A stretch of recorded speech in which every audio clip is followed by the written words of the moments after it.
신명기 9장입니다. 6절에서 21절까지의 말씀을 읽어드리겠습니다. 그러므로 내가 알 것은 내 하나님 여호와께서 내게 이 아름다운 땅을 기업으로 주신 것이 내 공의로 말미암음이 아니니라. 너는 목이 곧은 백성이니라. 너는 광야에서 내 하나님 여호와를 경노하게 하던 일을 잊지 말고 기억하라. 내가 애굽 땅에서 나오던 날부터 이곳에 이르기까지 늘 여호와를 거역하였으되 호렙산에서 너희가 여호와를 경노하게 하였으므로 여호와께서 진노하사 너희를 멸하려 하셨느니라. 그때에 내가 돌판들 곧 여호와께서 너희와 세우신 언약의 돌판들을 받으려고 산에 올라가서 40주 40야를 산에 머물며 떡도 먹지 아니하고 물도 마시지 아니하였더니 여호와께서 두 돌판을 내게 주셨나니 그 돌판의 글은 하나님이 손으로 기록하신 것이요 너희의 총회 날에 여호와께서 산상 불가운데서 너희에게 이르신 모든 말씀이니라. 40주 40야를 지난 후에 여호와께서 내게 돌판 곧 언약의 두 돌판을 주시고 내게 이르시되 일어나 여기서 속히 내려가라. 내가 애굽에서 인도하여 낸 내 백성이 스스로 부패하여 내가 그들에게 명령한 돌을 속히 떠나 자기를 위하여 우상을 부어 만들었느니라. 여호와께서 또 내게 말씀하여 이르시되 내가 이 백성을 보았노라. 보라, 이는 목이 곧은 백성이니라. 나를 막지 말라. 내가 그들을 멸하여 그들의 이름을 천하에서 없애고 너를 그들보다 강대한 나라가 되게 하리라 하시기로 내가 돌이켜 산에서 내려오는데 산에는 불이 붙었고 언약의 두 돌판은 내 두 손에 있었느니라.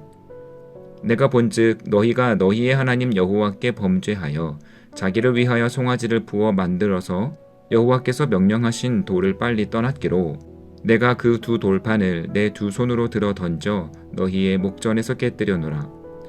그리고 내가 전과 같이 40주 40야를 여호와 앞에 엎드려서 떡도 먹지 아니하고 물도 마시지 아니하였으니 이는 너희가 여호와의 목전에 악을 행하여 그를 경노하게 하여 크게 죄를 지었음이라.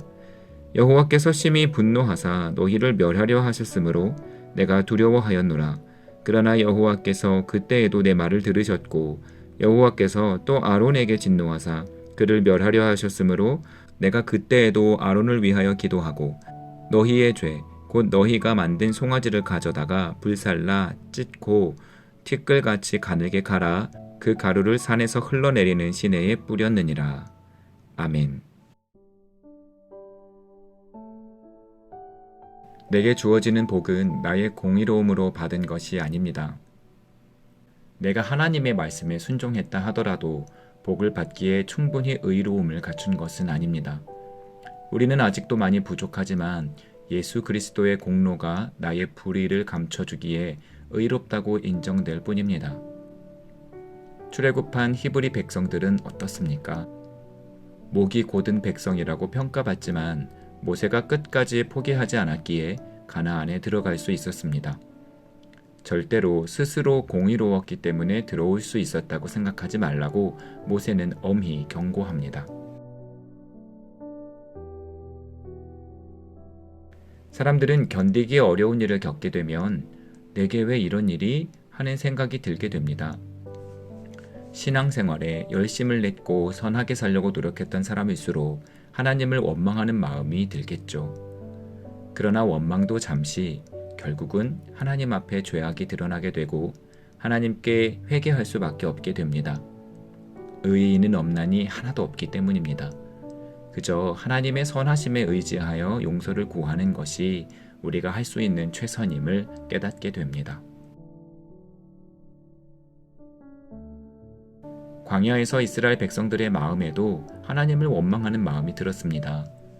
노예로 사는 것이나 광야에서 유랑하며 배고픔과 목마름, 전쟁을 견뎌야 하는 것이나 다를 바가 없어 보였기 때문입니다.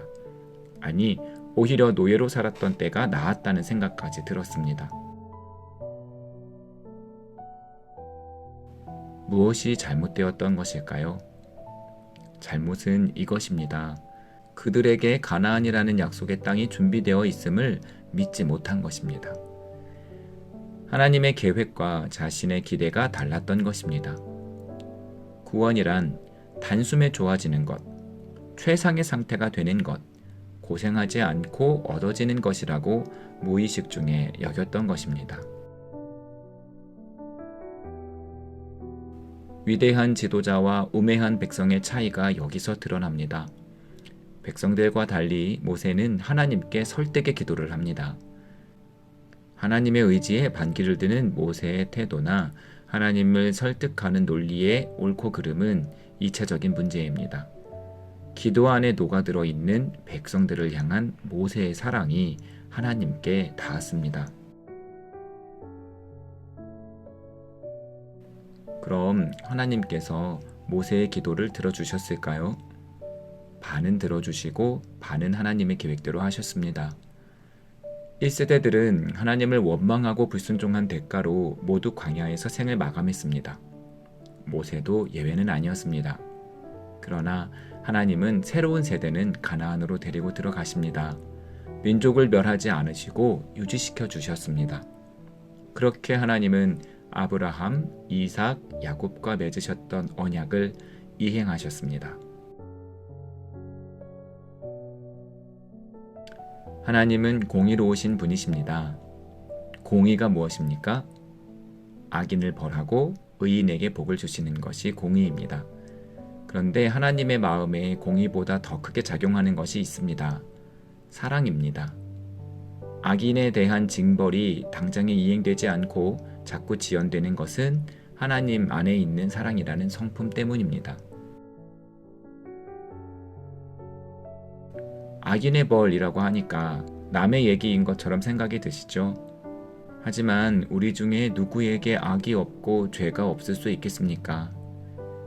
우리는 하나님의 긍휼이 없었다면 모두가 악인이고 죄인입니다.